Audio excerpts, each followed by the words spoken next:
நண்பர்களுக்கு வணக்கம். இன்னும் ஒரு வீடியோவில் உங்களை சந்திக்கிறதுல ரொம்பவே சந்தோஷம்.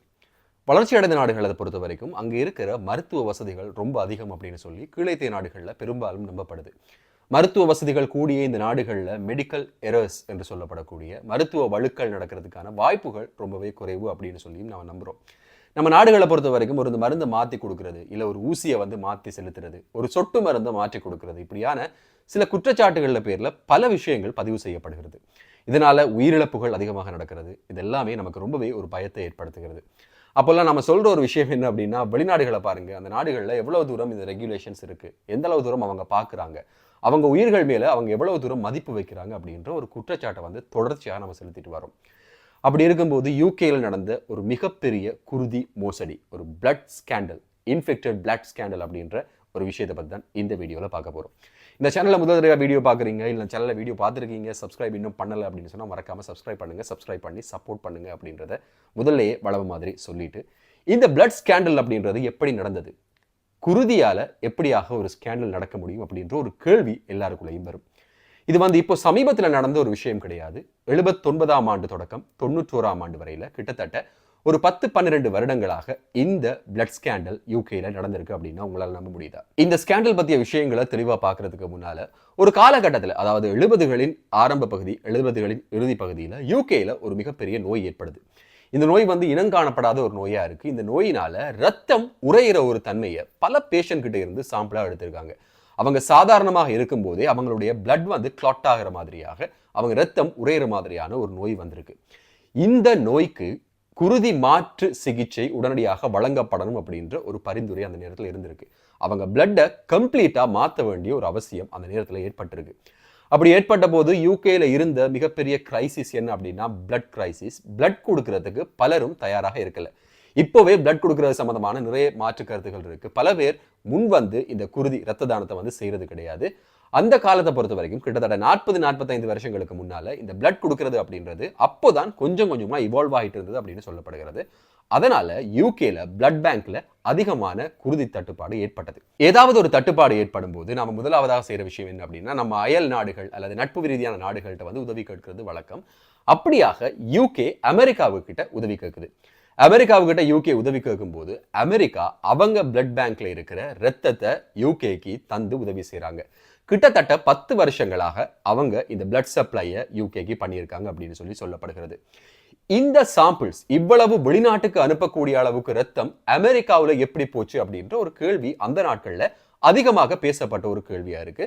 இந்த கேள்விக்கான முக்கியமான பதில் என்ன அப்படின்னா, இப்போ இருக்கிற கலாச்சாரப்படி இப்போ நாடுகளில் நம்ம பிளட் டோனராக நம்ம குருதியை ஒரு மாசத்துக்கு ஒருக்கா இல்லை 2 மாதங்களுக்கு ஒருக்கா நம்ம வாலண்டியரா கொடுத்துட்டு இருக்கோம் இல்லையா? அப்படி இல்லாம அமெரிக்காவை பொறுத்த வரைக்கும் அந்த காலகட்டத்தில் பணத்துக்காக இந்த ரத்தத்தை கொடுத்துட்டு இருந்தாங்க. பிளட் பேங்க்ல பிளட்டை கொடுத்து அதற்கான பணத்தை வாங்குற ஒரு முறைமை அமெரிக்காவில், அதுவும் குறிப்பா புளோரிடா மாநிலத்தில் அதிகமாகவே புழக்கத்தில் இருந்த ஒரு விஷயம் அப்படின்னு சொல்றாங்க. இந்த பணத்துக்காக பிளட்டை விற்கும் போது என்ன நடக்குது அப்படின்னா, அங்க பல்லாயிரக்கணக்கானவங்க பல வேறு விதமானவங்க அவங்களுடைய குருதியை தானம் செய்யறத அந்த காலத்துல பதிவு செய்திருந்தாங்க. இந்த ரத்த தானத்தை பொறுத்த வரையில பல ட்ரக் அடிக்ட்ஸ், நோயாளர்கள், HIV தொற்றுக்குட்பட்டவர்கள், இப்படியான பலரும் இந்த ரத்த தானத்தை அந்த நேரத்தில் செஞ்சிருந்தாங்க. இது ஏதோ ஒரு விதத்துல ஒரு மெடிக்கல் எரர் காரணமாக சரியாக கணக்கிடப்படாம, சரியான ஒரு திட்டத்துக்குள்ள வரையறைக்கப்படாம இந்த ரத்தத்தை யூகே, ஜப்பான் போன்ற நாடுகளுக்கு அமெரிக்கா நட்பு ரீதியாக கொடுத்தது. நட்பு ரீதியாக மட்டும் இல்லாம இது ஏற்றுமதி செய்தது அப்படின்னு கூட சொல்லலாம். சிறிய பணத்தொகையை வாங்கி கொண்டும் அமெரிக்கா இதை யூகேக்கு வித்தது அப்படின்னு சொல்லப்படுகிறது. அந்த நேரத்தில் யூகேனுடைய சுகாதார அமைச்சராக இருந்த கென் கிளார்க்குக்கும் இதுல ஒரு தொடர்பு இருக்கலாம் அப்படின்னு சொல்லி அந்த நாட்களிலேயே சந்தேகிக்கப்பட்டது. இது இப்படி இருக்கும்போது அந்த நாட்களில் இருந்த விசில் ப்ளோவர்ஸ் அப்படின்னு சொல்லக்கூடிய உள்ளே இருந்தே செய்திகளை வெளியே சொல்றவங்க, இல்ல ஒரு செய்தியை கண்டுபிடிக்கிறவங்க அரசல் புரசலாக இந்த விஷயங்களை வெளியே சொல்லி இருந்தாங்க. இப்படியான இன்ஃபெக்டட் பிளட் யூகே கூட வந்திருக்கு. இந்த இன்ஃபெக்டட் பிளட் மற்றவர்கள் மேல பிரயோகிக்கப்படுது. நோய் அல்லாதவர்களுக்கும் இந்த மாதிரியான பல பிரச்சனையை கொடுக்கக்கூடிய நோய்கள் இப்போ பரவுறதுக்கு இது ஒரு வாய்ப்பாக இருக்கும். இது அடுத்த தலைமுறையே தாக்கும் அப்படின்னு சொல்லி பலராலும் அந்த நேரத்தில் பேசப்பட்டது. அதற்கு பிறகு பேசியவங்க ஒவ்வொருவருடையும் வாயும் அடைக்கப்பட்டது அப்படின்னு சொல்லப்படுகிறது. பணம் கொடுத்து மிரட்டி, சில நேரங்களில் சில அரசியல் தலையீடுகள் காரணமாகவும் இந்த கதைகள் எல்லாம் கொஞ்சம் கொஞ்சமாக குறைக்கப்பட்டது அப்படின்ற ஒரு கருத்தும் யூகேயில் நிலவுது. 2018ஆம் ஆண்டு இது இன்னும் பேசு பொருளாகி இப்போதைய ஒரு தலைமுறையே HIV மற்றும் ஹெப்படைட்டிஸ் நோயால பாதிக்கப்பட்டிருக்காங்க அப்படின்ற தகவலை அடுத்து 2018ஆம் ஆண்டு இது சம்பந்தமான ஒரு தீவிர ரிப்போர்ட் வழங்கப்பட வேண்டும், இதன் உண்மைத்தன்மையை ஆராய வேண்டும் அப்படின்னு சொல்லி பிரித்தானியாவினுடைய NHSக்கு அரசாங்கம் பணிக்குது. இந்த தேடலின் போது இது சம்பந்தமான விசாரணைகளை மேற்கொண்ட போது திடுக்கிற பல தகவல்கள் வெளியே வருது. அதாவது இந்த ரத்தம் கொண்டு வரப்பட்டு 2 விதமான நோயாளிகள் மேல பிரயோகிக்கப்பட்டிருக்கு. ஒரு விதமான நோயாளிகள் யார் அப்படின்னு சொன்னா, நம்ம ஆரம்பத்திலே சொன்ன மாதிரி இந்த பிளட் கிளாட் அப்படின்ற நோயில பாதிக்கப்பட்டவங்களுக்கு முழுதாக ரத்தத்தை மாற்ற வேண்டிய சிகிச்சை வழங்கப்பட்ட போது இந்த இன்ஃபெக்டட் பிளட் அவங்களுக்கு புகுத்தப்பட்டிருக்கு. அதன் காரணமாக அவங்களுக்கு HIV மற்றும் ஹெப்படைட்டிஸ் போன்ற நோய்கள் ஏற்பட்டிருக்கு அப்படின்னு சொல்லப்படுகிறது. இன்னும் ஒரு சாரார் இந்த பிள்ளை பிறந்தவங்க சைல்ட் பர்த்தின் போது அல்லது விபத்தின் போது ரத்தம் தேவைப்பட்டவங்களுக்கும் இந்த ரத்தம் ஏற்றப்பட்டிருக்கிறது அப்படின்னு சொல்லப்படுகிறது. இந்த 80ஆம் ஆண்டு காலப்பகுதிகளில் 80-85 காலப்பகுதிகளில் NHSல பல கேசஸ் பதிவாகி இருக்கு. பல கேசஸ் பதிவாகிய போது எந்த ஒரு காரணமுமே இல்லாம HIV தொற்றுக்குள்ளானவங்க பலரும் கண்டுபிடிக்கப்பட்டிருக்காங்க. அதுல சிறுவர்களும் பாதிக்கப்பட்டிருந்தாங்க அப்படின்ற திடுக்கிற தகவலும் அந்த நேரத்துல NHSக்கு வந்தது. இது சம்பந்தமாக ஆராய்ந்து பார்த்த போது அவங்களுக்கு ஒரு உண்மை விளங்கியது என்ன அப்படின்னா, இவங்க எல்லோருமே ஏதோ ஒரு வகையில ரத்தம் மாற்றப்பட்டவங்க அல்லது ரத்தம் ஏற்றப்பட்டவங்க அல்லது உறுப்பு மாற்று அறுவை சிகிச்சை செய்யப்பட்டவங்க அப்படின்ற ஒரு தகவல் வெளிவருது. உறுப்பு மாற்று அறுவை சிகிச்சை செய்யும் போது அவங்களுக்கு அதிகப்படியான ரத்தம் தேவைப்படும். அந்த நேரத்தில் இந்த அலோகேட்டட் பிளட் பேங்க்ல இருக்கிற இந்த ரத்தம் அவங்க மேலேயும் பிரயோகிக்கப்பட்டதாக சொல்லப்படுகிறது. கொஞ்சம் கொஞ்சமாக ஒவ்வொருத்தரும் இறக்க தொடங்கினாங்க. நம்ம மாற்றான் அப்படின்ற தமிழ் படத்துல பார்த்த மாதிரி ஒவ்வொருவரும் ஒவ்வொரு நோயால இறக்க ஆரம்பிக்கிறாங்க. அதிகமான ஈரல் பழுது காரணமாக பலரும் இறக்குறாங்க. ஈரல்ல நிறைய வியாதிகள் வந்து பலர் இறக்க தொடங்குறாங்க. இறுதியாக மஞ்சக்காமாலை வந்து அவங்க எல்லாம் இறந்து போறாங்க அப்படின்னு சொல்லப்படுகிறது. இன்னும் சிலர் மருந்துகளோட உதவியோட HIV தொற்றோட மிக ஆபத்தான நிலைமையில வாழ்ந்து வந்ததாகவும் அவங்க மூலமாக அவங்களுடைய பார்ட்னர்ஸுக்கு அவங்களுடைய பிள்ளைகளுக்கும் இந்த நோய் பரவியதாகவும் சொல்லப்படுகிறது. இது சம்பந்தமான சரியான ஆய்வுகள் எதுவும் முன்னெடுக்கப்படாம அப்படியே ஒரு ஸ்கேண்டலாக ஒரு கன்ஸ்பிரசியாகவே இது மூடப்பட்டிருந்தது எல்லோருக்கும் தெரியும்.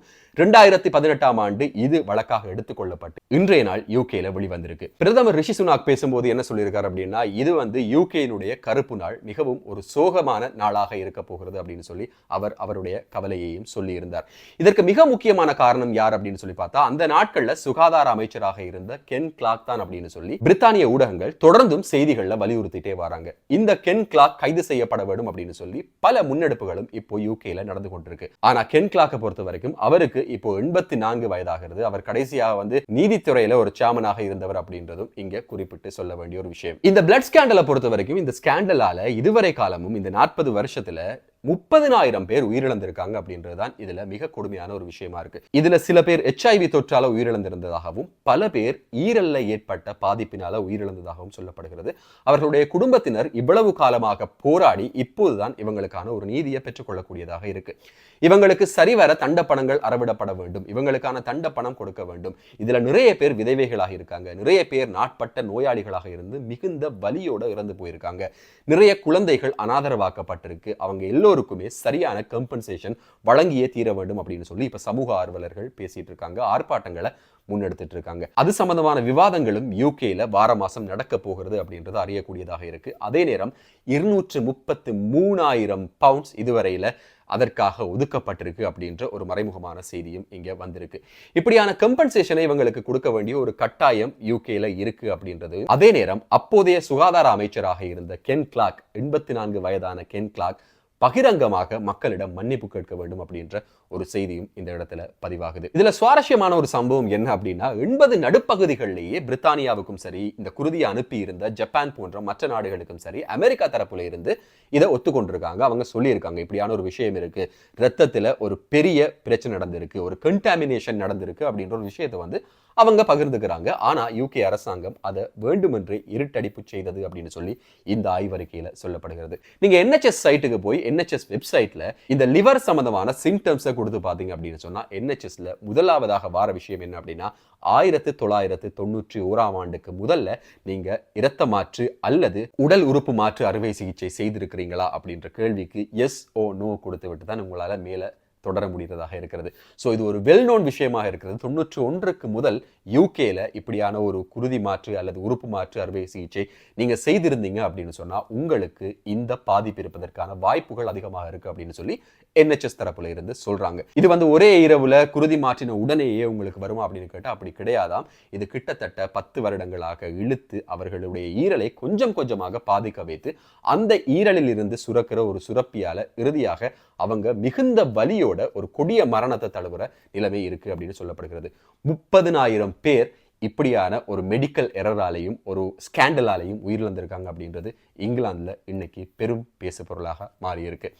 இந்த வீடியோவை முழுசா பார்த்துருந்தீங்க அப்படின்னு சொன்னா மறக்காம சப்ஸ்கிரைப் பண்ணுங்க. இந்த செய்தி சம்பந்தமான அடுத்தடுத்த நகர்வுகள் யூகே என்ன மாதிரியாக இதை கையாள போகிறது, சர்வதேச ரீதியில யூகேக்கு என்ன அழுத்தங்கள் ஏற்பட போகிறது, இதற்கு அமெரிக்க தரப்புல இருந்து என்ன பதில் வரப்போகிறது என்ற விஷயங்களையும் அடுத்தடுத்த வீடியோல கண்டிப்பா அந்த செய்திகள் வரும்போது தாரதுக்கு தயாராக இருக்கேன்.